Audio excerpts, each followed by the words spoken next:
Avez-vous déjà eu cette sensation d'être en train de devenir fou ou folle à petit feu dans une relation intime? Ce moment où votre logique s'éteint et où vous vous sentez constamment coupable, perdu et totalement épuisé émotionnellement. Si cette description vous parle, il est fort probable que vous ayez été la cible de l'arme la plus insidieuse de l'arsenal du manipulateur, l'agression cachée du narcissique. On ne parle pas de cris ou d'insultes directes, c'est un poison qu'on vous administre goutte à goutte, jour après jour, détruisant votre personnalité de l'intérieur. Dans cette vidéo, nous allons arracher les masques et démasquer les 7 tactiques les plus viles et les plus subtiles qu'un narcissique utilise pour vous détruire secrètement. Restez jusqu'à la fin, je vous le garantis, vous porterez un nouveau regard sur votre relation et vous comprendrez peut-être enfin ce qui est réellement en train de se jouer. Avez-vous déjà vécu cela? Écrivez oui dans les commentaires maintenant. Avant de plonger dans ces tactiques spécifiques, prenons un instant pour définir l'agression passive ou cachée, et pourquoi les narcissiques en sont les virtuoses absolues. Contrairement au conflit ouvert, l'agression cachée est une hostilité déguisée en action innocente, en blague ou même en marque de soi-disant attention. Le narcissique, avec son ego hypertrophié et son besoin pathologique de contrôle, ne peut absolument pas se permettre d'apparaître comme le même méchant. Il a une nécessité vitale de maintenir sa façade d'idéalité. C'est pourquoi il n'attaquera jamais de front. Au lieu de cela, il optera pour une guerre de guérilla sur votre propre territoire, à l'intérieur de votre esprit. Son but n'est pas seulement de gagner une dispute. Il cherche à vous déstabiliser, à vous faire douter de vous-même, de votre bon sens et de votre propre mémoire. C'est ce qui lui permet de conserver un contrôle total et de cultiver votre dépendance. Comprendre cette mécanique est le premier pas essentiel pour identifier l'ennemi et commencer à vous défendre. Alors, la tactique numéro 1, la plus subtile et sans doute la plus célèbre, le gaslighting. Ce terme tire son origine d'un vieux film où un mari cherchait délibérément à faire douter son épouse de sa santé mentale, la poussant à croire qu'elle perdait la raison. Dans la vraie vie, le processus est identique. Le gaslighting, c'est le déni systématique et constant de votre propre réalité. Le ou la narcissique va s'acharner à vous prouver que les événements dont vous êtes certaine n'ont jamais eu lieu. Il niera ses propres paroles, ses promesses et même ses actions. Le but de cette méthode est de miner totalement votre confiance en votre mémoire et en vos perceptions. Il veut que vous cessiez de croire ce que vous voyez et entendez, et que vous vous reposiez uniquement sur sa version des événements. Ceci génère une dépendance absolue. Imaginez quelqu'un qui chaque jour déplace tous les meubles de votre maison d'un seul millimètre et qui, lorsque vous posez la question, vous répond « Mais non, tu te fais des idées, tout est parfaitement à sa place ». Tôt ou tard, vous finirez par douter sérieusement de votre propre santé mentale. C'est exactement le mécanisme du gaslighting. Penchons-nous sur les phrases classiques du gaslighter, celles que vous avez très certainement déjà entendues. « Tu inventes tout ». Ça n'est jamais arrivé, tu as dû rêver, tu es beaucoup trop sensible et tu exagères tout. Je n'ai jamais dit ça, tu m'as mal comprise. Ces phrases me les sont prononcées avec une assurance totale, souvent avec une pointe de condescendance, comme s'il s'adressait à un enfant déraisonnable. Prenons un exemple concret. Vous aviez convenu de rencontrer votre partenaire narcissique à 7 heures du soir. Il ne vient pas. Lorsque vous l'appelez à 8 heures, il vous assure calmement que vous aviez rendez-vous à 9 heures et que c'est vous qui avez tout mélangé. Il va persister avec une telle conviction que, même avec la certitude absolue d'avoir raison, vous allez commencer à douter. Et si j'avais vraiment oublié? Et si j'avais mal entendu? Cette technique, utilisée constamment, que ce soit pour de petits détails ou de grandes décisions, estompe lentement mais sûrement les frontières de votre réalité, vous plongeant dans un brouillard d'incertitude et de doute de soi. Le but ultime du gaslighting, ce n'est pas simplement de gagner une discussion, c'est l'instauration d'un contrôle absolu. Dès l'instant où une personne cesse de se faire confiance, elle devient incroyablement vulnérable. Elle se met à chercher un point d'appui à l'extérieur, et ce point d'appui, c'est évidemment le narcissique lui-même. Il se positionne comme la seule île de stabilité et de lucidité dans votre monde désormais fou. Vous commencez à vous dire « je ne comprends rien, je mélange tout ». Il est le seul à savoir ce qui est juste. C'est à cet instant précis que le piège se referme. Vous devenez entièrement dépendant de son interprétation des événements, de ses humeurs et de son approbation. Il devient votre guide dans une réalité qu'il a lui-même déformée. C'est la forme ultime de manipulation, celle qui lui permet de faire de vous ce qu'il veut, car votre propre système de coordonnées a été anéanti. Vous ne faites plus confiance à votre boussole intérieure parce qu'on vous a convaincu qu'elle était cassée.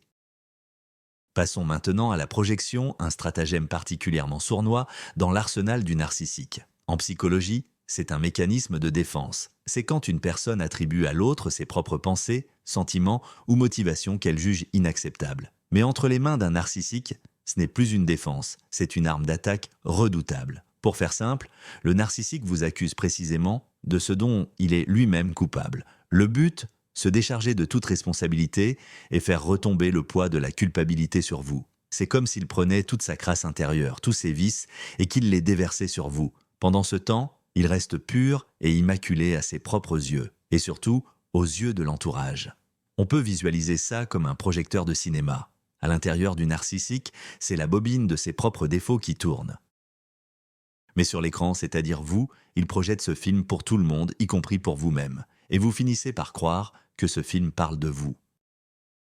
La projection est un mécanisme d'une audace et d'un cynisme sidérant. Le narcissique, qui ment sans cesse, vous traitera de menteur et exigera de vous une honnêteté absolument irréprochable. Celui qui vous trompe vous fera des scènes de jalousie à la moindre occasion et vérifiera votre téléphone. La personne la plus égoïste au monde criera que c'est vous qui ne pensez qu'à vous et qui ne tenez pas compte de ses sentiments. Cette tactique est géniale dans sa simplicité. Premièrement, elle déplace immédiatement le focus de sa propre faute. Deuxièmement, elle vous place d'emblée sur la défensive. Au lieu de discuter de son comportement, vous êtes contraint de vous justifier et de prouver que vous n'êtes pas du tout la personne qu'il prétend que vous êtes.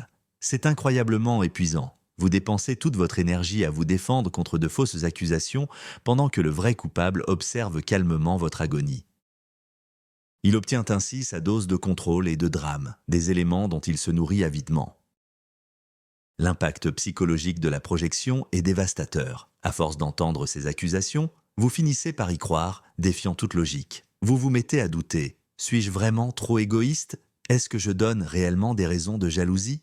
Le narcissique vous injecte littéralement ses propres défauts. Vous vous retrouvez à porter le fardeau de ses mensonges, de son agressivité et de son irresponsabilité. Cela provoque une immense distorsion cognitive. Vous vous sentez mauvais, perpétuellement coupable, tandis que la véritable source des problèmes, votre partenaire, se pose en victime, contraint de subir vos prétendus défauts. Ceci lui permet non seulement d'éviter toute responsabilité, mais aussi de soutirer de votre part une dose supplémentaire d'attention, de compassion et toutes les ressources que vous investissez pour tenter de vous corriger et d'expier cette culpabilité qui n'existe pas.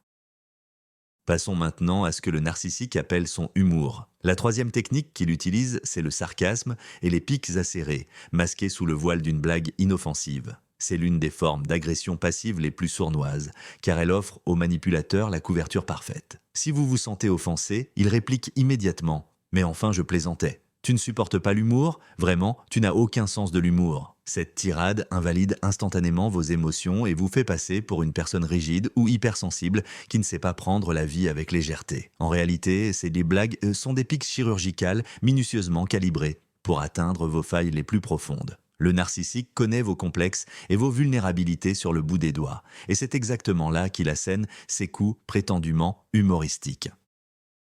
C'est sa manière de vous rabaisser, de saper votre estime de vous-même, tout en gardant l'air respectable et en restant soi-disant dans les limites de la bienséance. Pour mieux comprendre, examinons quelques exemples concrets de ce genre de humour très particulier. Imaginons que vous êtes fier de votre nouveau projet professionnel. Devant vos amis, le narcissique pourrait lancer « Ah oui, c'est notre nouvelle boss maintenant. Attention, elle va tous nous virer. Ah ah ah ». Ça ressemble à une blague, mais l'intention est claire, déprécier totalement vos réussites. Autre scénario, vous mettez une nouvelle robe, vous n'êtes pas très à l'aise. Il ne manquera pas de commenter « Waouh, quelle tenue audacieuse !» Un vrai défi lancé à la bienséance. Encore une fois, ce n'est techniquement pas une insulte, mais ce genre de commentaire vous plonge immédiatement dans la gêne. Le plus crucial, c'est la réaction du narcissique si jamais vous essayez de vous défendre. Dès que vous dites « Je n'aime pas quand tu me parles comme ça », il passe immédiatement à l'attaque, vous accusant d'être trop susceptible ou de manquer cruellement d'autodérision. En procédant ainsi, non seulement il vous rabaisse, mais il vous retire également le droit d'exprimer la moindre émotion négative face à son comportement. L'impact à long terme de cet humour toxique est dévastateur. Ce n'est pas une simple blessure d'un instant, mais la destruction systématique de votre estime de soi. À force d'être constamment critiqué pour rire, vous finissez par intégrer cette critique.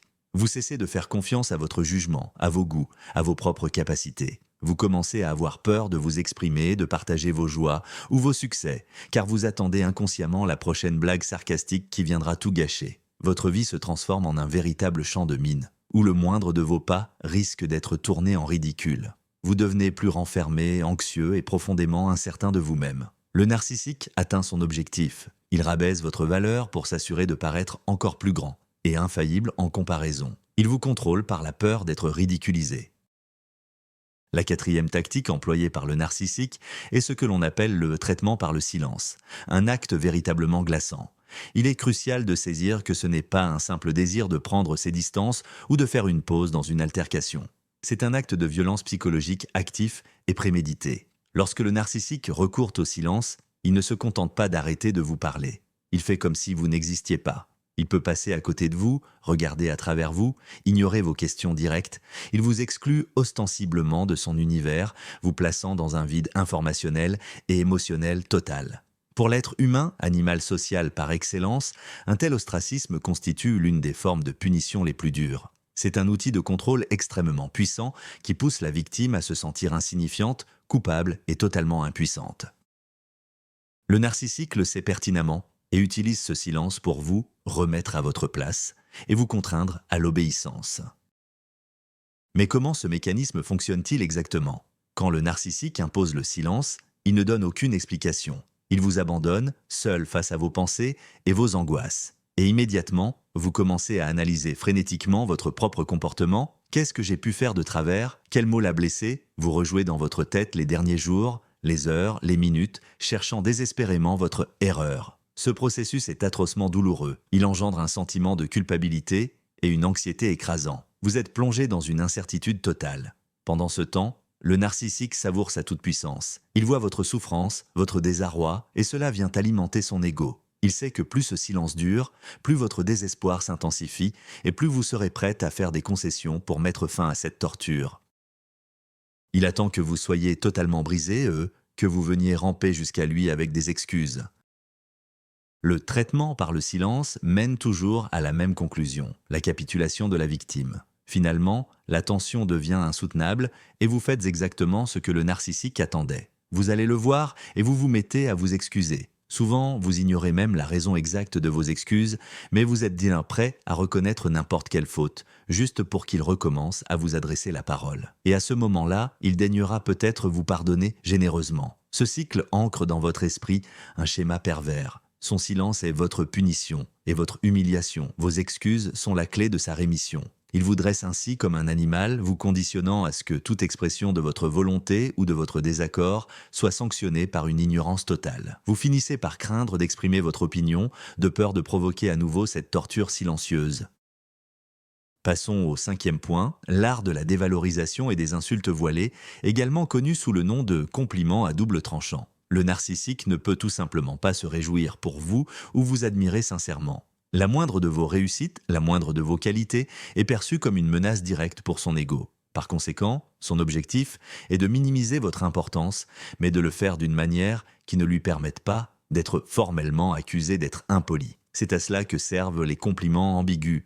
Ce sont des phrases qui, à première vue, ressemblent à des éloges, mais qui contiennent une pique cachée, annulant tout effet positif. C'est une autre façon de vous maintenir sous tension constante et d'empêcher votre estime de soi de monter trop haut. C'est comme s'il vous offrait un bonbon, mais que ce bonbon contenait une farce amère, vous laissant avec un arrière-goût désagréable.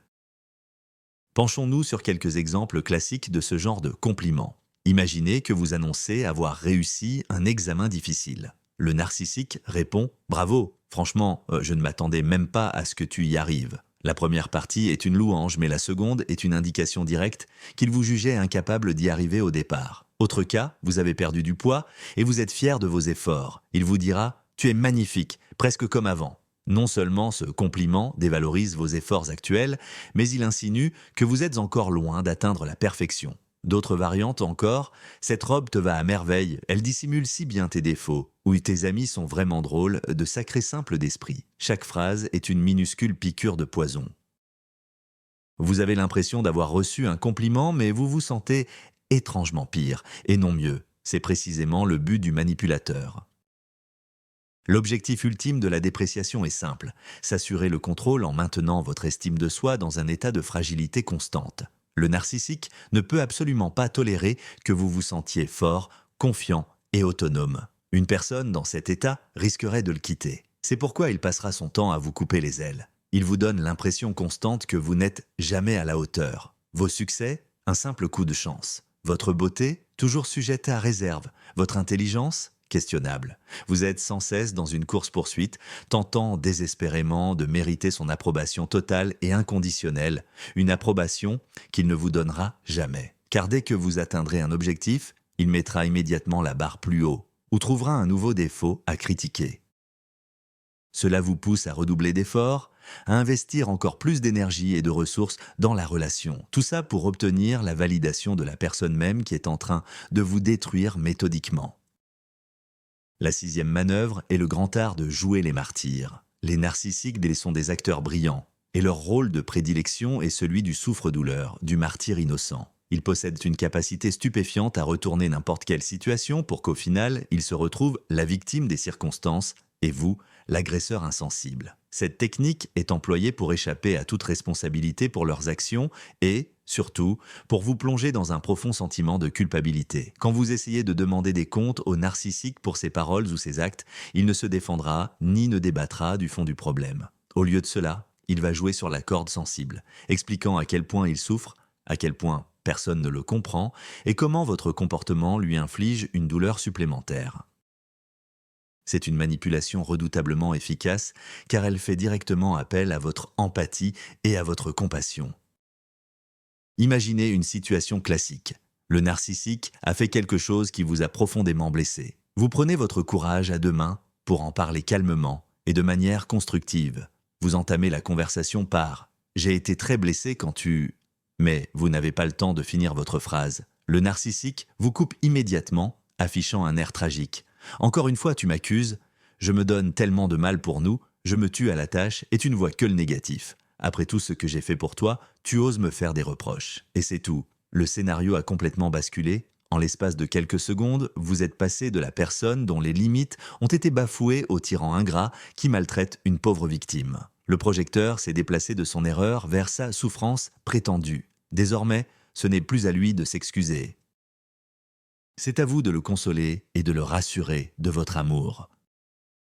Jouer la victime a des conséquences dévastatrices sur la qualité de votre communication. Premièrement, vous réalisez que toute discussion sur les problèmes est vaine et se termine en vous faisant sentir encore plus mal. Vous arrêtez d'aborder les sujets importants. Vous taisez vos griefs et vos ressentiments afin de ne pas chagriner votre partenaire inutilement. Les conflits, loin d'être résolus, s'accumulent et empoisonnent progressivement la relation. Deuxièmement, cette dynamique engendre chez vous un sentiment de culpabilité chronique. Vous finissez par croire que vous êtes effectivement trop exigeant, voire ingrat. Vous marchez constamment sur des œufs, craignant qu'une parole maladroite ne blesse cette fameuse organisation psychologique fragile. En réalité, vous devenez simplement la proie idéale d'un manipulateur qui, en endossant le rôle du martyr, esquive brillamment toute responsabilité et vous fait danser au bout de ses ficelles.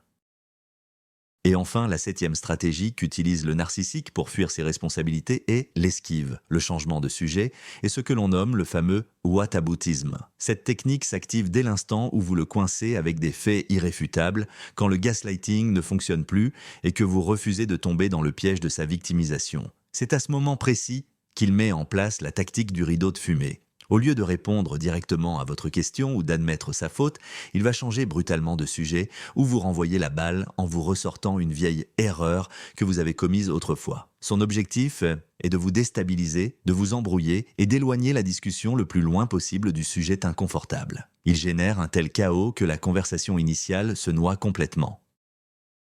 C'est un véritable tour de passe-passe. Pendant que vous fixez une main, l'autre est déjà en train d'exécuter la manipulation. Voici un exemple concret. Vous dites « Tu avais promis d'être là pour le dîner, mais non seulement tu as encore eu 3 heures de retard, mais en plus, tu n'as même pas pris la peine de me prévenir. Ça m'a blessé. » C'est un reproche direct et spécifique.